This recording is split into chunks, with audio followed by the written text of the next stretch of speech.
Hi, everybody. Welcome to the Jimmy Dore Show. We have a very special guest with us today. Her name is Stephanie Kelton. She's a professor of public policy and economics at Stony Brook University. She's also chief economist on the 2015 U.S. Senate Budget Committee for the Minority Party staff and an economic advisor to Bernie Sanders' 2016 presidential campaign. She founded the New Economic Perspectives blog and is a leading proponent of modern monetary theory. Politico named her one of the 50 thinkers, doers, and visionaries transforming American politics in 2016.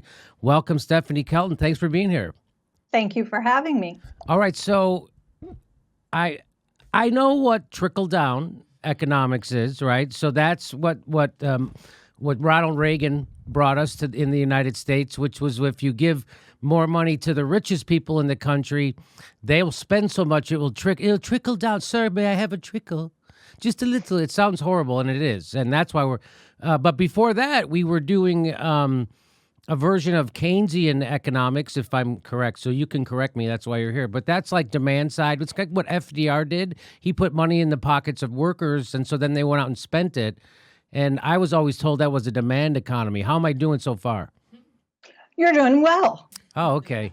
So now there is passing grade. Okay, so now there is a new theory coming along, and it's called modern monetary theory, and it shifts, it turns your head upside down on how people have normally come to think about economics, because people still, even though we're not on the gold standard, people still think like we are, and we still act like we are. So if you can explain what I'm talking about, how about that? Yeah, so I mean, there definitely is a big divide in terms of the way different economists approach, how government can be influential in the economy. You talked about trickle-down economics. You said trace back to Ronald Reagan. That is for sure correct. So the idea being that the tax cuts go mostly to the so-called job creators. So you have to skew the benefits to the people that we most revere, the people who will go out and do the big spending into the economy, hire workers, and give that big boost. Keynesians tend to be, I think, associated more with big government spending. But you could be a Keynesian and also be in favor of tax cuts. But you would want to see tax cuts that are skewed, like you said, to the people who you can put more money in their pockets and they'll go out and spend. And a tax cut would be just fine thing to do if you were putting more money in the hands of the pockets of the people who are the real job creators. And in our economy, the real job creators are the American consumers, because that's where most of the demand comes from. I said it. It's you, it's me, it's regular old people who make less than $1 million a year and spend virtually everything they get. So if you give an extra, bit of money to those folks, they're going to turn around and spend virtually all of it back into the economy, creating demand for the goods and services that our businesses produce. They get swamped with customers, their revenues go up, their profits go up, and lo and behold, they decide, I better hire some more people. I need to invest some more because I'm swamped with demand for my stuff. So that's a pretty Keynesian way to do it. It's just, I think we've come to believe over time that Republicans are always the party that favors tax cuts and Democrats are always the party that favors more government spending.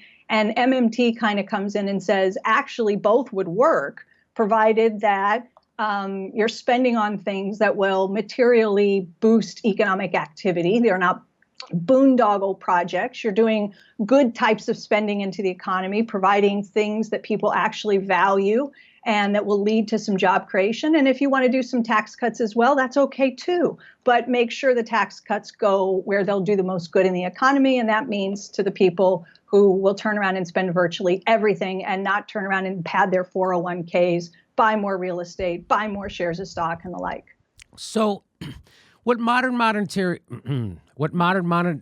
theory, I think, hinges on, or the kind of way people need to start thinking about this in a different way, is that the budget of your house is much different than the budget of a government that prints its own currency, right? And so, can you explain the difference? Yeah, so that's why the federal government could afford to do both, to spend more into the economy and also provide some additional tax cuts if it wants to sort of create more jobs and see more activity. Because unlike a household, it can spend more and take in less at the same time and still end up all right. Whereas if you and I went around doing that time after time, oh, I'm going to take fewer hours this week. I'm not going to work as much. I'm going to let my hours fall and my income will go down. And oh, by the way, I'm going to spend more as well. We'd run into real problems. But because the federal government isn't like a household, it isn't like a city like Detroit, it's not like Puerto Rico, it's not like the state of Kansas. The federal government is where the money comes from. So because, and everybody actually deep down in their core, they know this. Everyone knows that that Congress has the power of the purse. We use the term, the power of the purse. And somehow we just sort of don't connect the dots and come to fully appreciate what that means, which is that they can never run out of money and we can. So people don't really understand. It's hard for me to wrap my mind around it too, that since the government, the United States government, prints our own currency, that's why we can deficit spend when we go into a recession, unlike countries like Greece, right? So Greece right now is in trouble because when their economy tanks, they can't deficit spend to boost the economy because they don't print their own money. They're on the euro. So when they want to deficit spend, they actually have to borrow the money that they actually have to pay back, whereas the United States just prints the money. Now, that's going to blow a lot of people's minds, right? So, yeah, it does tend to blow a lot of people's minds. And not only does Greece have to go out and borrow the euro, which is a foreign currency effectively for the country of Greece now, but they have to borrow the euro on the terms that are set by capital markets, right? So the bond vigilantes that people sometimes worry about, those people who finance the Greek government when they need to borrow, can demand higher and higher interest rates and say, listen, you're Greece. I don't know if you're going to be able to pay me back or not. So if I'm going to lend you money, I need 6, 7, 8%. I mean, this is what happened in the debt crisis, during the debt crisis, right? And interest rates are going up double digits.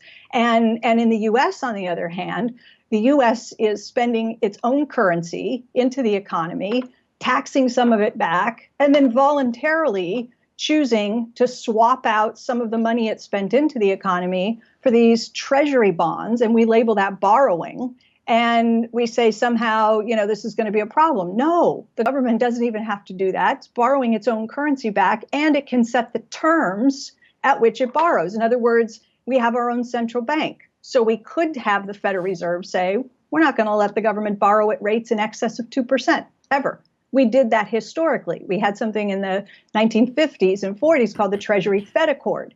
And we just instructed the central bank to serve the people. We said, your job is to maintain interest rates at certain low rates so that governments were able to borrow the money, not drive up interest rates, and so forth. So completely different game for the United States compared to Greece. So let me just, so a lot of people think that, oh my God, we have this $21 trillion deficit and that we have to pay that back with our taxes. But that's not really true, right?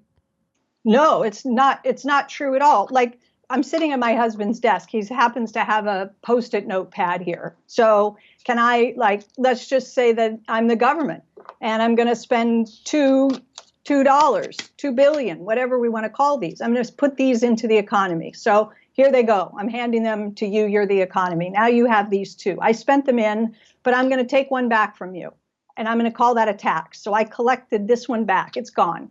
But you still have this one. Okay. So I'm running a deficit. I put 2 in. I take 1 out. It's my deficit. But you're sitting holding this. And this is your surplus.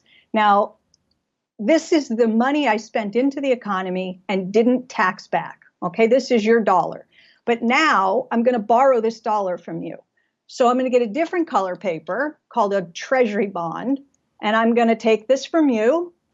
And I'm going to give you this. So now you have blue instead of orange. That's me borrowing from you. Okay, but the money to buy the treasury bond came from the government spending. The money to buy this came from the fact that I gave you this. So I'm providing both the money that you use to pay your taxes and the money you use to buy bonds from me. So, yes. Yes, I'm, the more I listen to you, the more I'm following this. Here, there's one more thing I want to add. So the point is that since we print our own money, that deficits don't really necessarily matter, and that the only thing you really have to be careful of is that you don't print too much money, because then, let's say that the economy is already humming at like a peak. If you put more money in, then that'll make inflation happen, right? And so that's what you need to be careful of. So let me show, here's Alan Greenspan. You actually like to show this video clip during your talk, so I got it, and I'm going to play it here, and you can explain it to people what he's saying. So he's being questioned by Paul Ryan, and Paul Ryan is trying to get him to admit that Social Security is a bad idea, and that we should have private savings for Social Security instead of this public idea. And so he's going to say he's trying to get Greenspan to admit that, yes, Social Security could run out of money, and that's why we have to do it this way. But he doesn't actually go along with Paul Ryan, and I'm going to play it right now for our people. Here we go. Let's watch this. So having personal retirement accounts is another way of making a future retiree benefits more secure for their retirement. And also, do you believe that personal retirement accounts as a component to a system of solvency does help improve solvency? Because when you have a personal retirement account policy, it's accompanied with a benefit offset. With that feature in place, do you believe that personal retirement accounts can help us achieve solvency for the system and make those future retiree benefits more secure? Well, I wouldn't say that the pay-as-you-go benefits are insecure in the sense that there's nothing to prevent the federal government from creating as much money as it wants and paying it to somebody. The question is... Okay, so I'm going to stop it there. Okay. So Greenspan says, no, there's really no danger of pay-as-you-go, meaning Social Security, right? That's what he means. There's no danger of it running out of money because the United States government can print as much money as it wants and then give it to anybody it wants. He just said that, which kind of blows Paul Ryan out of the room, right? Yeah, I think it drained all of the color out of Paul Ryan's face as soon as he said it. Yes, it was a great moment. So then he goes on. So that's Alan Greenspan admitting kind of your economic theory. He's kind of admitting what you and other people are pushing now, modern monetary theory, or you're working on. I don't want to say pushing, but you're working on now. So he's kind of admitting that the basis of what your modern monetary theory is actually correct. So a couple of things. So he knows it's not a theory. He was the chairman of the Federal Reserve. The guy knows where the money comes from, right? So he knows it's a reality. And not only that, this guy follows Ayn Rand. This is a true believer, libertarian, I mean, this is a guy who would very much like that not to be the case, in a sense, that there were real hard constraints on government's ability to do more for the economy. And so in a way, it drives him crazy that this is the case, but he's under oath. And to his credit, he gives an honest answer.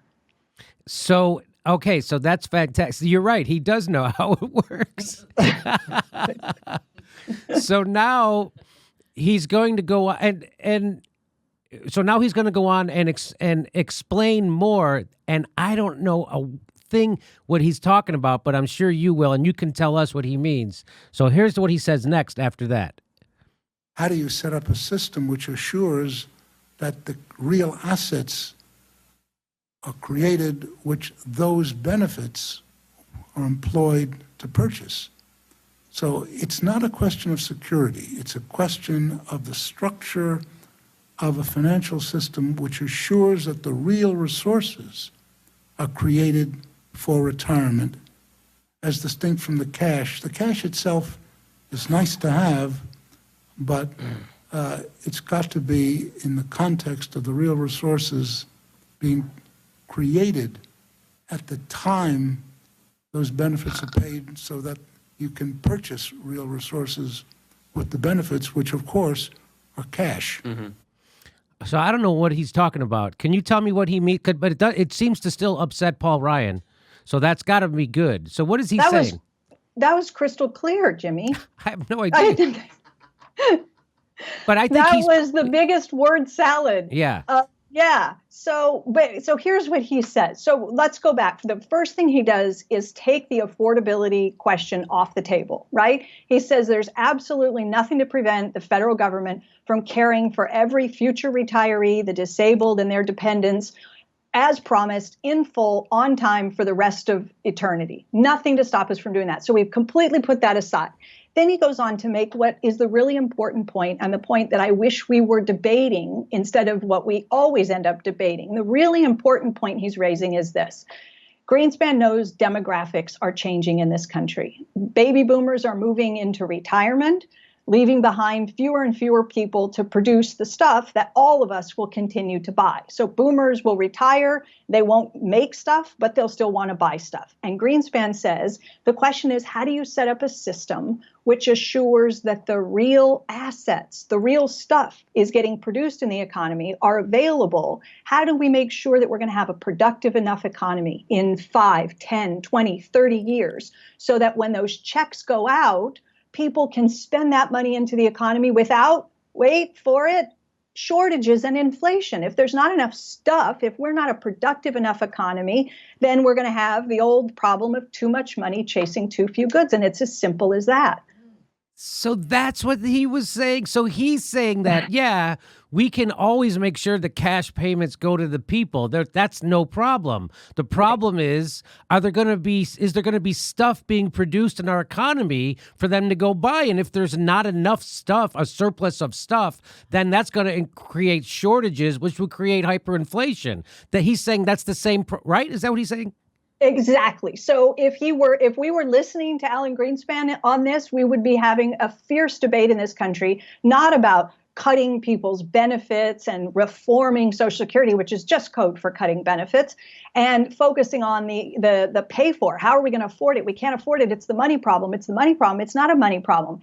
It's a productivity problem. And we could fix it. We could address it if we were having a fierce debate about whether Republicans or Democrats or whomever has the best plan, who's got the best economic plan to make us a more productive economy going forward. Who wants to invest in infrastructure and education and R&D and make the case that these are the things that do more to boost long-term growth and productivity for an economy than anything else? The Republicans will say, hogwash, it's tax cuts and deregulation, but that's their story. They're sticking with it. But at least we would be debating the right thing, which is how to have a healthy economy, a healthy, productive economy.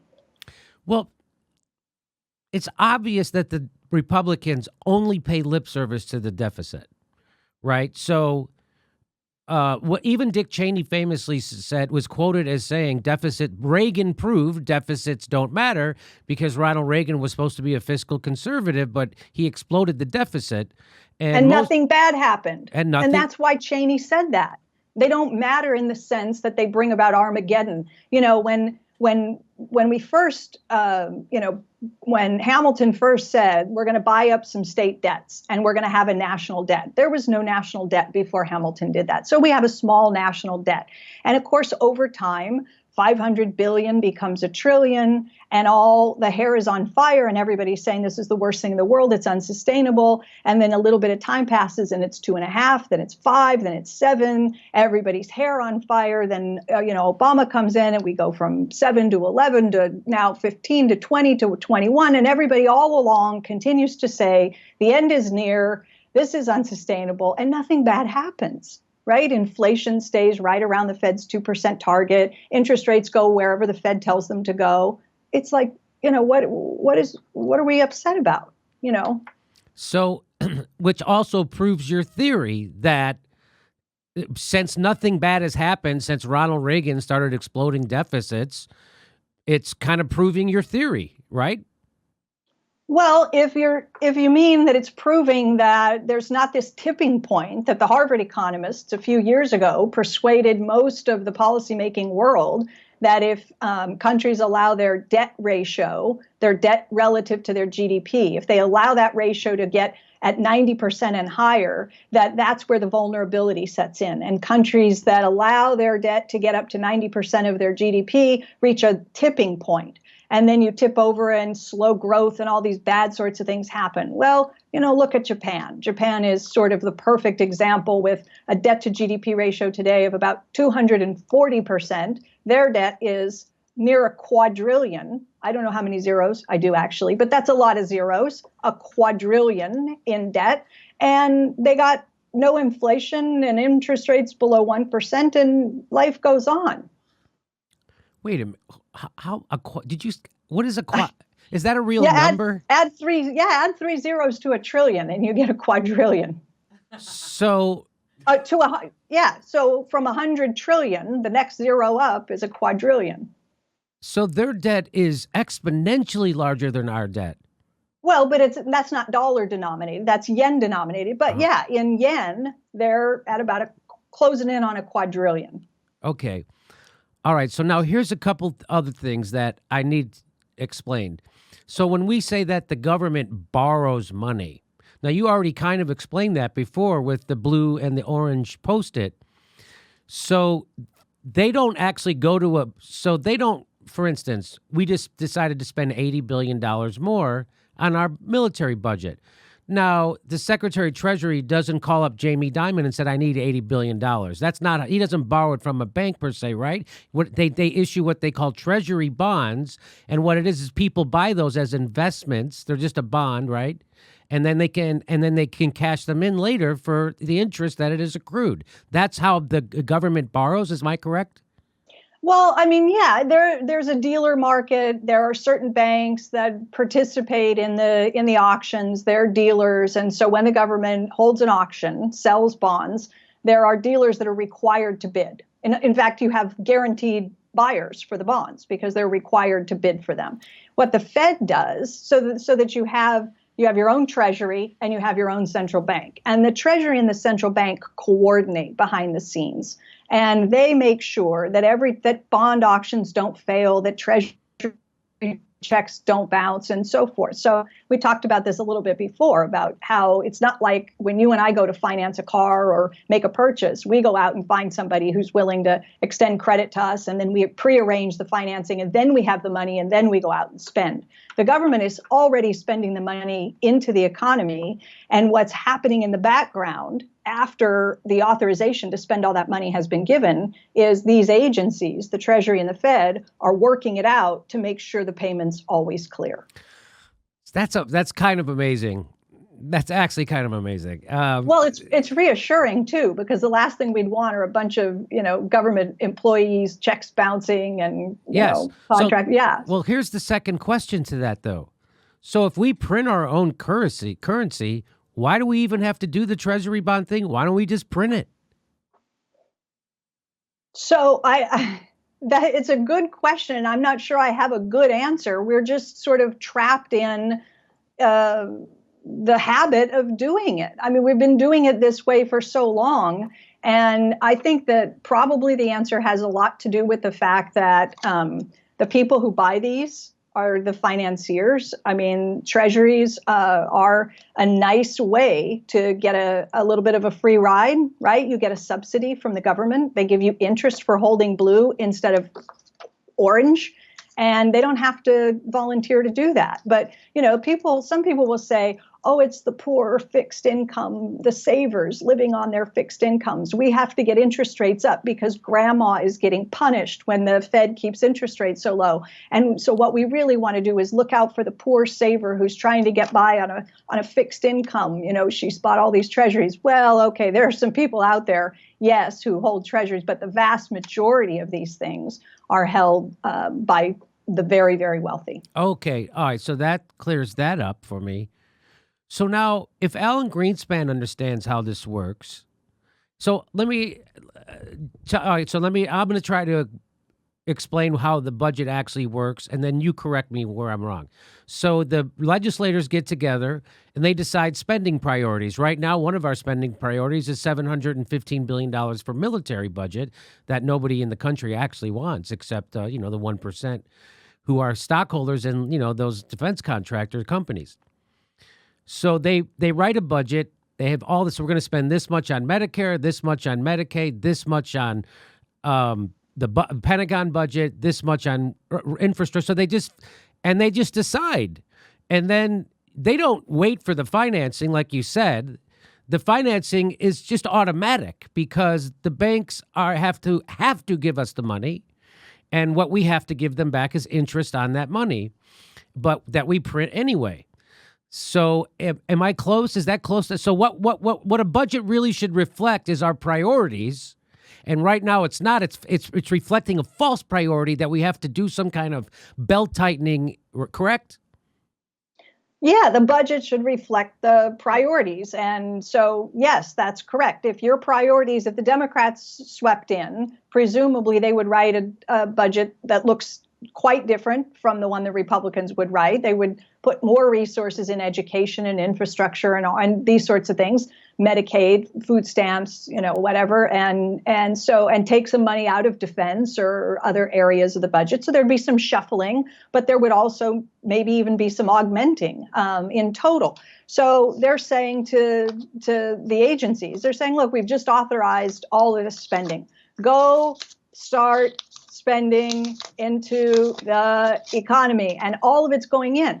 But some of it just starts coming back automatically because people pay their taxes. So the government is collecting some of what it's spent. That's gone, right? When you collect it back, you don't need it anymore. You just throw it away. So now I've collected your tax. I took it out. I can always spend new money back in, but the taxes go out. And at the end of whatever period we're measuring, like a fiscal year, there will be a difference between how much was spent in and how much came back and we tossed it out. The difference is either the surplus or the deficit. So if we're putting more into the economy than we're taxing back out, the government is running a deficit, which means people end up holding some extra of these.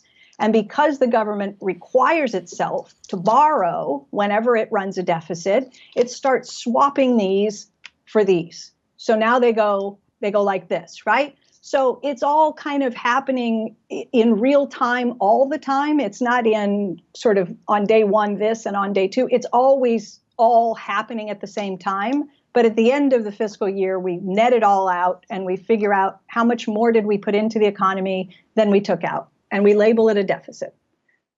But you know what, Jimmy, when we do that, when Congressional Budget Office and the Wall Street Journal and all these publications, when they report the government's budget deficit, they're looking at the situation. They're telling the story from the perspective of the government.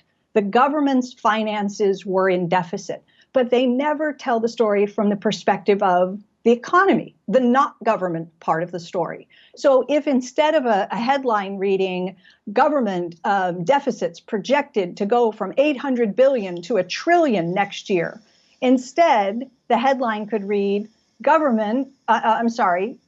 non-government surpluses projected to go from 800 billion to $1 trillion next year, and we'd all go right on, like that would that would chill people out. So it sounds like the whole monetary system is really kind of based on an agreement that we all like. It's not really based on anything real. It's kind of just based on we agree that this is what this is worth and how stuff is going to work. But is that? I mean, am I crazy to say something like that, or is there any truth to what I just said? Well, it's based on the fact that, the government has the power to make and enforce the tax laws in our country. And so we're all subject to the government's tax laws. So it turns out that these things they're spending into the economy are needed by us. We keep thinking the government needs our money to do X, Y, Z. The government doesn't need our money. We need their money. Right? The tax is imposed by them on us. So we got to earn these things somehow in order to pay our taxes. And it's because they very kindly normally put more of these things into the economy than they take out that we're able to walk around with some extra, that we're able to hold on to some of these and accumulate them and hold them as part of our savings. So if the government just decided no more of that behavior, right, we're just running surpluses from now on, they would just be sucking the orange paper out faster than they put it in, and our balances would all start dwindling down. So, okay, there's one more thing I want you to tell people how this works. So when we loaned money to the banks when they went, when we had the stock market crash and the banks went belly up, and they're too big to fail, meaning if these banks go out of business, it will hurt our economy so much that the reverberations would be too painful for us to bear. So the government's just going to go ahead and give them whatever amount of money it takes to make them whole, right? That's the idea?